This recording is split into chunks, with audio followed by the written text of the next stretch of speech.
नमस्कार दर्शकों, हमारे आज के इस कार्यक्रम में आप सभी का बहुत बहुत स्वागत है।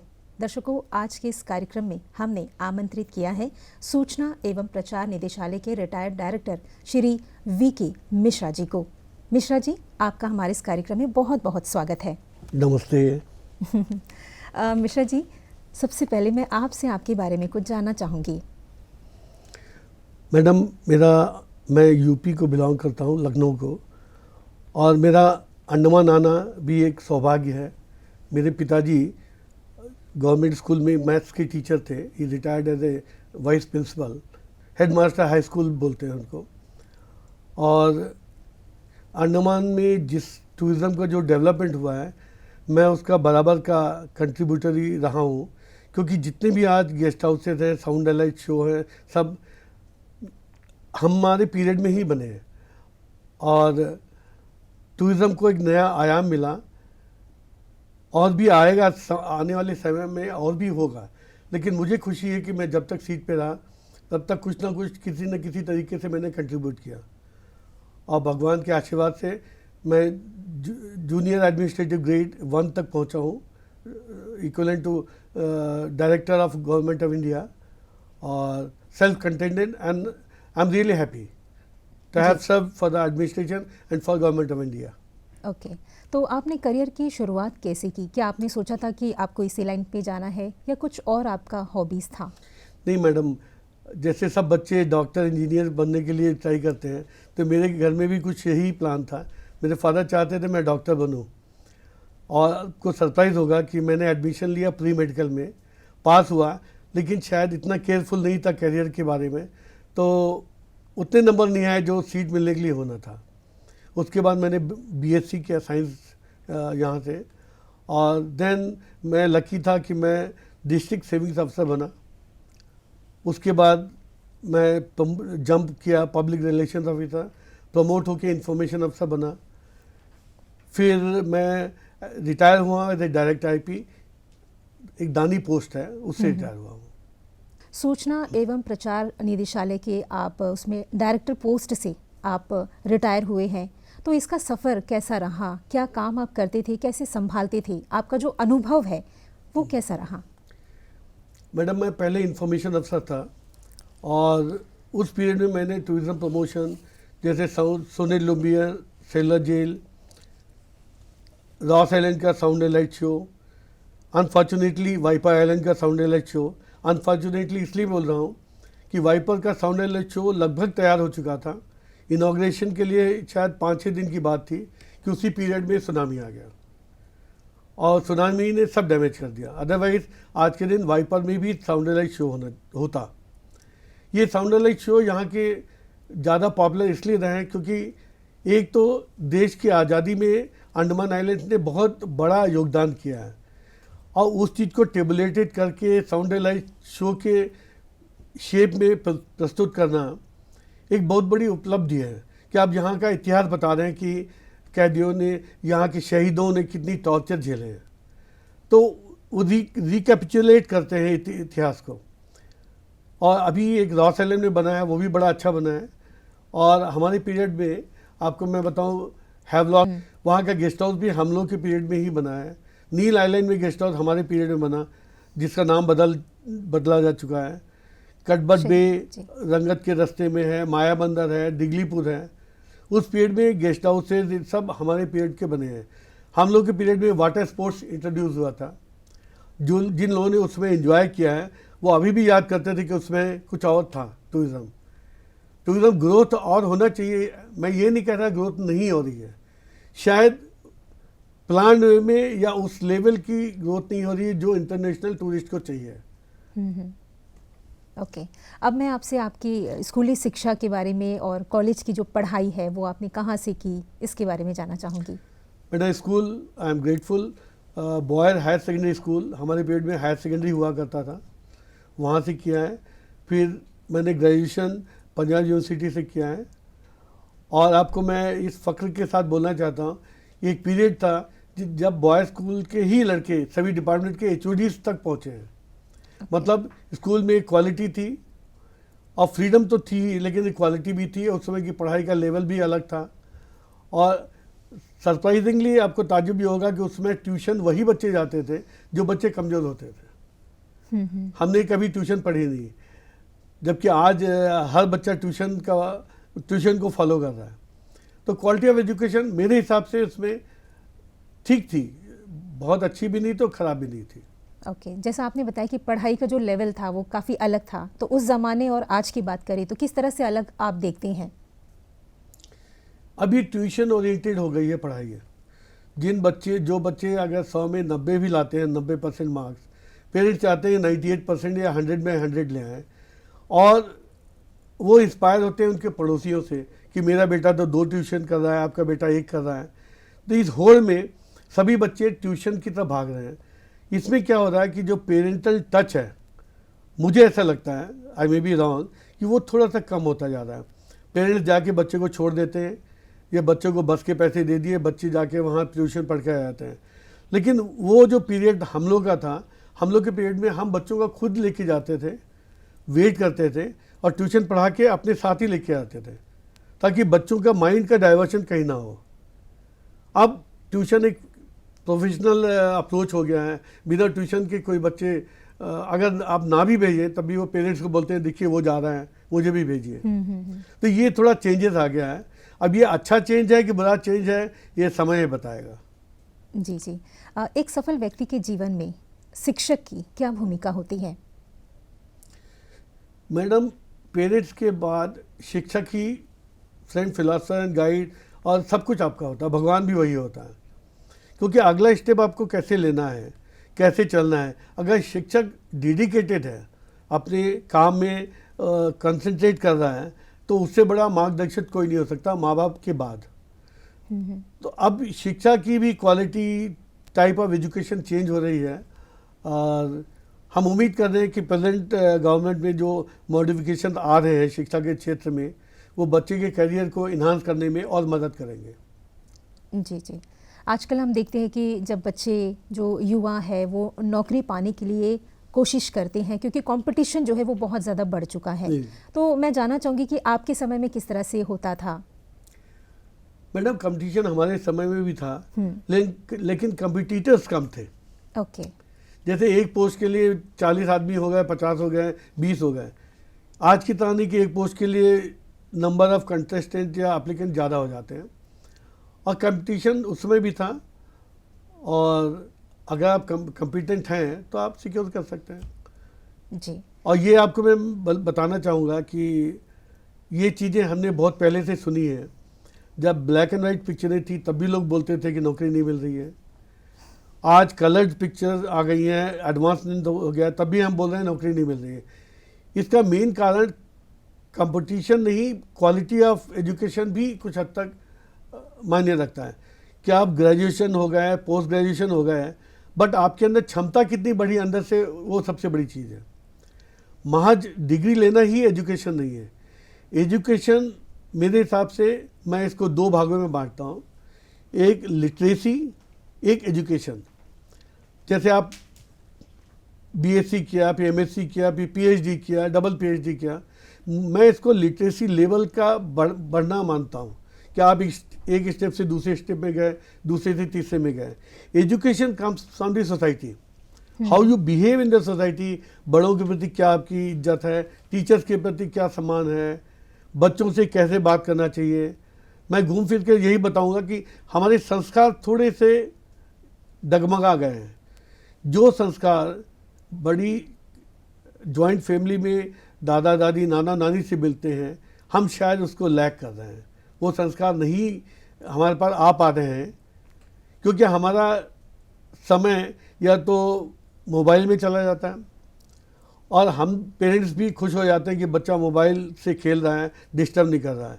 लेकिन हम उसको क्या क्वालिटी एजुकेशन दे रहे हैं उसके बारे में कोई नहीं सोचता। क्या हम सोचते हैं कि हमें डिस्टर्ब नहीं कर रहा है। मेरे ख्याल से यहाँ भी सुधार की ज़रूरत है। बच्चों को एक पीरियड के बाद ही मोबाइल देना चाहिए। जिस तरह से आपने जिक्र किया कि जॉइंट फैमिली होनी चाहिए, आजकल वो हम नहीं देखते हैं, क्योंकि आजकल जो है अगर मम्मी पापा है, बच्चे हैं, तो उसी को वो फैमिली समझते हैं। तो ये कितना असर कर रहा है आजकल के बच्चों के लिए? मैडम, न्यूक्लियर फैमिली का एक माइनस ड्रॉबैक क्या है कि बच्चे स्कूल जा रहे हैं, एक आप समझ लीजिए, आई कॉल इट रेल की तरह कि 9:10 पे इस स्टेशन से खुली, अगले स्टेशन रुकी, पैसेंजर उतारे, फिर चली गई। तो ज़िंदगी कुछ रेल की तरह हो गई है कि मतलब हम आपाधापी में भाग रहे हैं, लेकिन क्वालिटी कोई नहीं खोज रहा है। सब सिचुएशन को how to tide over the situation, हम उसमें गुजर रहे हैं कि बच्चा तंग ना करे, पढ़ के आए आपको डिस्टर्ब ना करे। क्योंकि इसकी एक रीज़न और भी है कि पेरेंट्स ज़्यादातर एम्प्लॉयड हैं, नौकरी कर रहे हैं। वो बेचारे खुद भी इतना थक जाते हैं कि उनके पास समय नहीं मिलता कि बच्चों से बैठ के 2-4 घंटे बात करें। यहाँ पर माँ बाप का रोल होता है। माँ बाप में ये नहीं कि दादा दादी ही, नाना नानी, बड़ी बहनें, उनका रोल होता है जो जॉइंट फैमिली में ही आता है।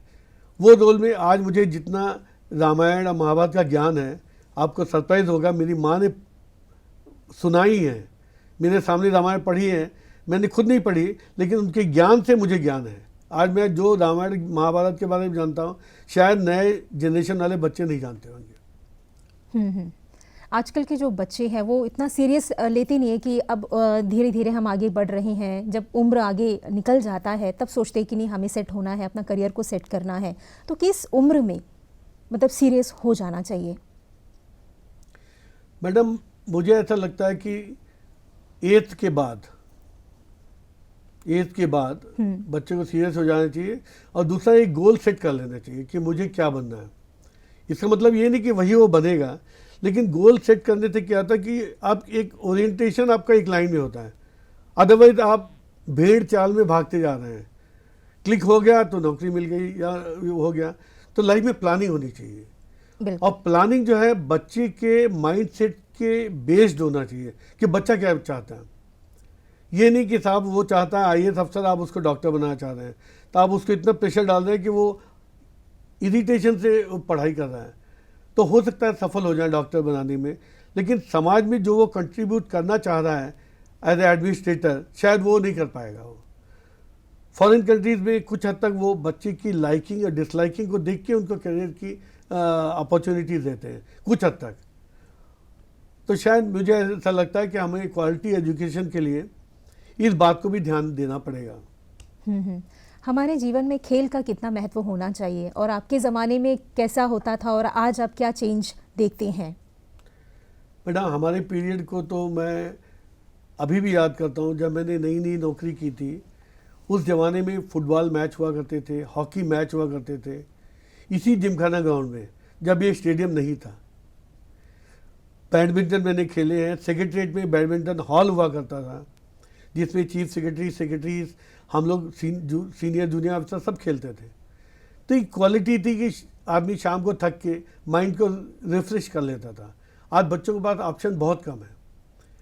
उस ज़माने का मुझे एक वाक़या याद आ रहा है कि जब फाइनल मैच होता था फुटबॉल का, तो सेक्रेटरीट में हाफ डे कर दिया जाता था ताकि लोग जाके मैच देखें। लोग चल के साउथ पॉइंट से चल के आते थे मैच देखने के लिए, मतलब उतना क्रेज़ था। अब तो फुटबॉल मेरे ख्याल से शायद गायब ही हो गया है, जो इतना अच्छा खेल था।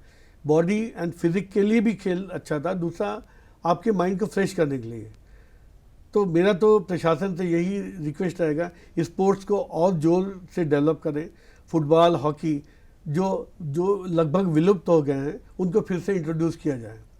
इससे बच्चों के माइंड का भी डाइवर्जन होगा, वो गलत लाइन में ना जाके एटलीस्ट पसीना बहाएंगे तो उनके कैरियर का विकास होगा, बुद्धि का विकास होगा, और जो माइंडसेट है वो पॉजिटिव होगा, ये मैं सोचता हूँ। जी जी। तो जैसा कि हम हमेशा ये चाहते हैं कि हमारे जीवन में जो है अच्छे शिक्षक हो, माता पिता, परिवार, सबका साथ हो, खेल भी इम्पोर्टेंट है। तो अब मैं आपसे जानना चाहूँगी कि हमारे जीवन में एक दोस्त सच्चा और अच्छा होना कितना ज़रूरी है? मैडम, आपने ऐसा क्वेश्चन किया है जिसका उत्तर शायद सदियों से कोई नहीं कर पाएगा। वो कृष्ण सुदामा एक कहानी के पात्र बन के रह गए हैं। सच्चा दोस्त अगर आपको मिल गया तो समझ लीजिए आपकी ज़िंदगी संवर गई। हम ये नहीं कहते कि सच्चा दोस्त नहीं मिलता है, लेकिन बहुत ही रेयरेस्ट होता है। और सच्चा दोस्त वो होता है जो आपके दुख सुख दोनों में काम है। बिल्कुल। और ये नहीं कि मतलब खाली आपके हैप्पीनेस में ही काम आ रहा है, आप सुखी हैं, बड़ी पोजीशन में हैं, पैसे हैं, ये नहीं। फ्रेंड जो होता है आपका, मेरे ख्याल से माँ बाप के बाद वो एक हितैषी उनका होता है, रोल सबसे बड़ा हितैषी होता है, जो हमें समझ जो सके, आपको समझ के आपको सही रास्ता एडवाइस दिखा करता पाए। है। जी जी। तो मैं आपसे जानना चाहूँगी कि आपके कितने अच्छे दोस्त हैं और अभी आप कांटेक्ट में हैं क्या? नहीं, हमारे कुछ दोस्त हैं जो बचपन के दोस्त हैं, कुछ डॉक्टर्स हैं, कुछ एडमिनिस्ट्रेशन में हैं और कुछ बाहर चले गए हैं, और उनको आज भी मैं याद करता हूँ। और आपको सही बताएं कि दोस्त की वैल्यू दोस्त के जाने के बाद पता चलती है, जब वो दोस्त आपके सामने नहीं होता। हमारे फ्रेंड, बचपन के सबसे बड़े फ्रेंड थे डॉक्टर सुनील, स्टेट साइकेट्रिस्ट।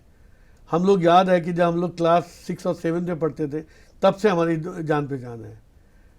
तो मैं भी बड़े जोर से बोलता हूँ कि हमारा एक अभिन्न मित्र, एक वो डॉक्टर सुनील है, फिर एक आसिफ अली है जो यहाँ के लोकल हैं, स्टैटिस्टिकल अफसर से रिटायर हुए, और डॉक्टर मिश्री लाल हैं, काफ़ी डॉक्टर्स हैं हमारे, डॉक्टर सफरुद्दीन है, डॉक्टर शमी है, और मैं नाम गिनाऊंगा तो बहुत मिल जाएंगे जी। क्योंकि सभी अच्छी पोजीशन में रहे, और आज भी हम लिंक हैं। फेसबुक के अलावा हम कभी कभी फ़ोन भी कर लेते हैं।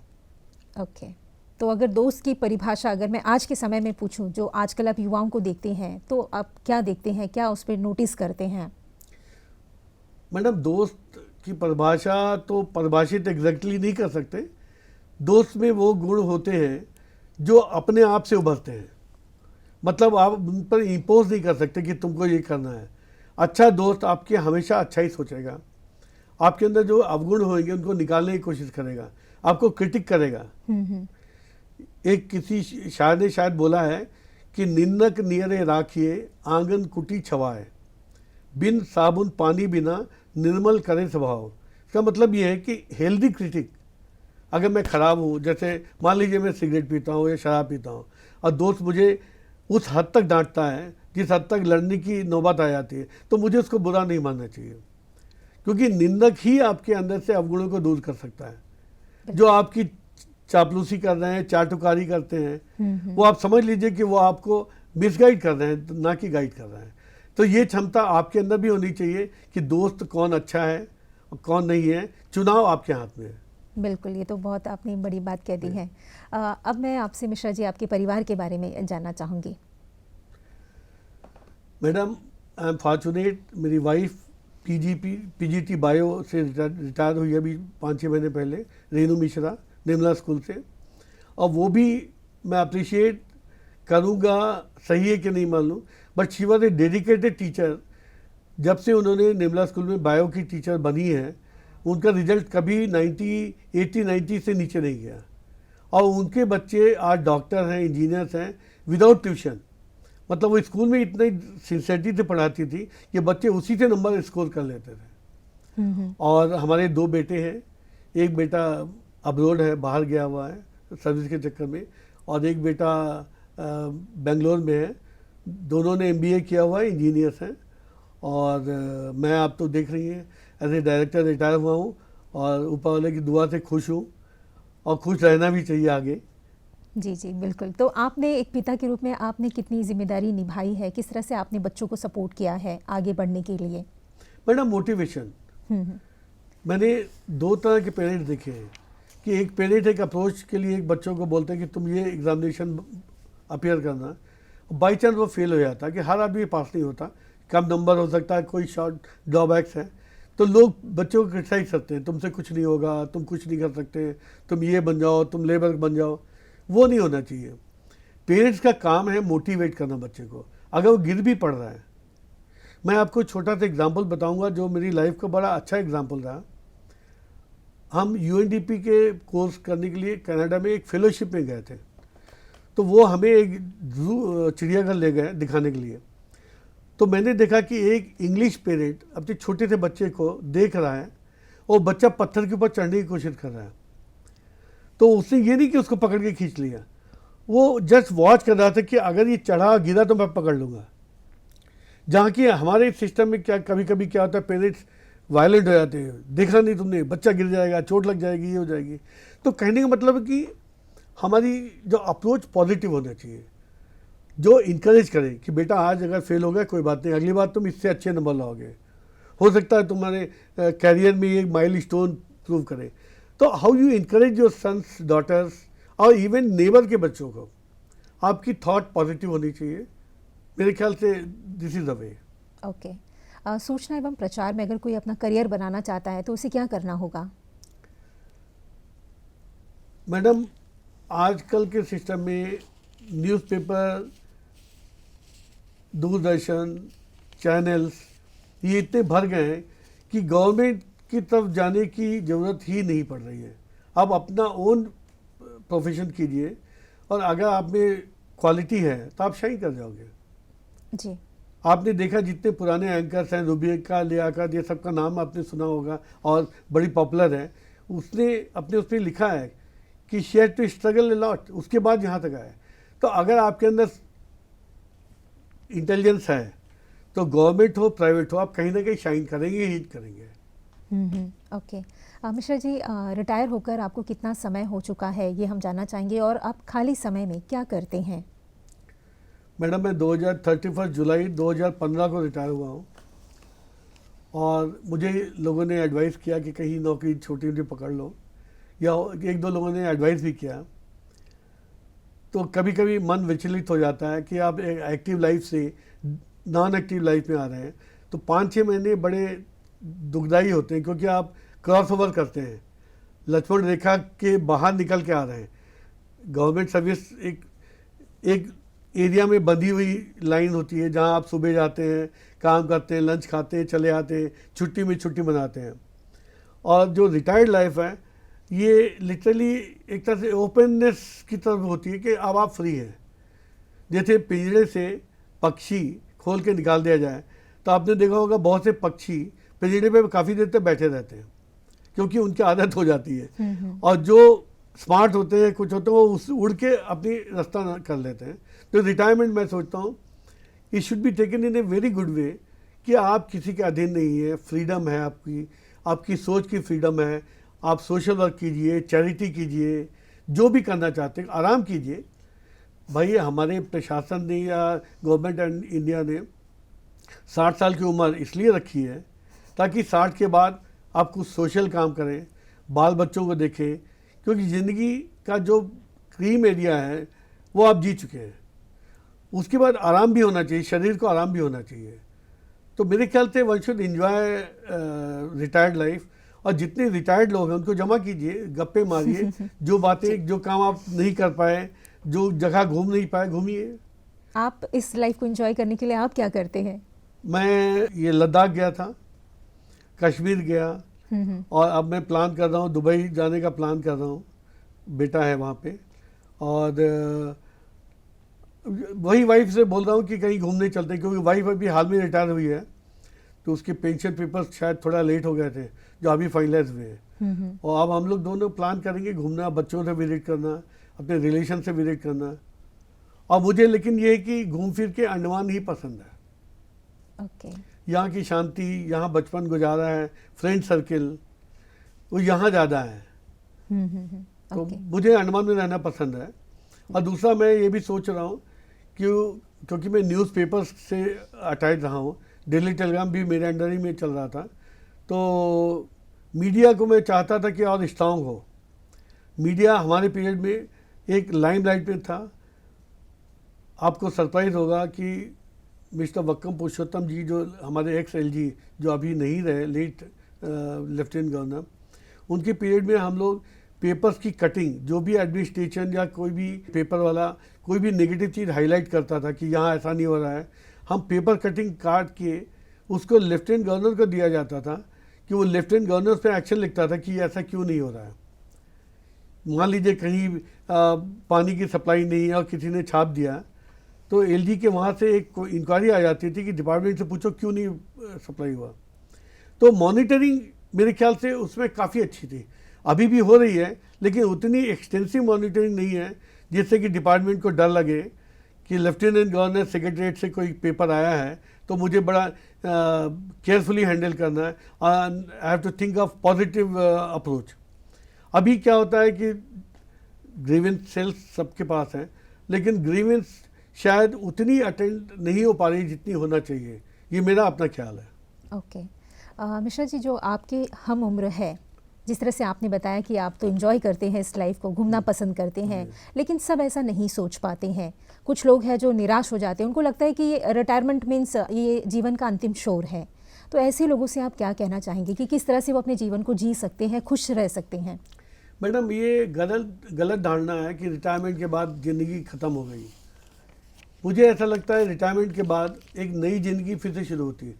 सेकंड पार्ट, आप ज़िंदगी में अगर 2 पार्ट रखिए जीवन को, एक रिटायर्ड एंड आफ्टर रिटायरमेंट, तो मेरे ख्याल से आपको एक नई लीज ऑफ लाइफ मिलती है, नई ज़िंदगी मिलती है। जो चीज़ आप नहीं कर पाए क्योंकि समय नहीं था, आप या बोलते थे वहाँ मीटिंग में जाना है, ये करना है, वो सबसे बंधन से मुक्त हो गए। तो आप क्रिएटिव कुछ कीजिए जो आप सर्विस में रहते हुए नहीं कर पाए, या बंधन था, आपको लगता था कि मेरे हाथ पाँव बंधे हुए हैं, मैं ऐसा नहीं कर सकता। Now you are a free person, you contribute to the society. और ये तो विधि का विधान है कि जो आया है वो जाएगा। वो जानवर हो, इंसान हो, आपका मकान हो, हर चीज़ की मृत्यु होती है या खराब हो जाता है। तो ये दिमाग से निकाल देना चाहिए कि जिस दिन हम ये निकाल देंगे कि मतलब कि जीवन, बहुत से लोग ये सोचते हैं कि आफ्टर रिटायरमेंट अब तो जीने के मुश्किल से 5 साल बचे, 6 साल बचे। बहुत से लोग ऐसे हैं जो 100 साल जिंदा रहते हैं और चलते फिरते हैं। मैंने खुद देखा, हमारे father in law, he is 93 और हेल्थी सब कुछ है।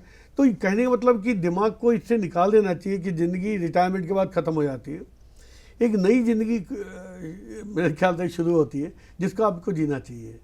जी जी, वैसे तो आपने काफ़ी लाइफ का एक्सपीरियंस अभी देखिए लाफ्टर क्लब्स क्यों बने हैं कि जो लोग गुमसुम रहते हैं, परेशान हैं कि मुझे ये नहीं मिला। हो सकता है कि ज़िंदगी में आप कुछ बनना चाहते तो नहीं बन पाए, लेकिन वो तो पास्ट हो गया ना, कब तक उसको लेके रोएंगे। तो इट्स बेटर लिव हैप्पीली। बच्चों को इनकरेज कीजिए, जो काम आप नहीं कर पाए वो दूसरों से एक्सपेक्ट कीजिए कि वो करें, उनको अच्छी अच्छी एडवाइस कीजिए। आपके 40-50 साल की जो एक्सपीरियंसेस हैं, पक्का कटु और मधुर दोनों होंगे, तो उनको अपने बच्चों से शेयर कीजिए, उनकी फ्यूचर को शेप करने में मदद होगा। ये सब कर सकते हैं। जी जी बिल्कुल। तो मिश्रा जी, आज आप हमारे कार्यक्रम में आए, अपना कीमती समय हमें दिया और जीवन से जुड़ी तमाम बातों को हमसे शेयर की, इसके लिए हम हमारी दूरदर्शन की पूरी टीम की ओर से आपका बहुत बहुत धन्यवाद करते हैं। नमस्कार मैडम, कहने के लिए बहुत है लेकिन समय की कमी के कारण हम उतना नहीं बोल पा रहे हैं। लेकिन बहुत बहुत धन्यवाद, आपने जो हमें मौका दिया अपनी बातों को रखने के लिए। धन्यवाद जी, धन्यवाद। तो दर्शकों, बातों बातों के अगले अंक में हम आपसे फिर मिलेंगे, तब तक के लिए हमें दीजिए इजाज़त। नमस्कार।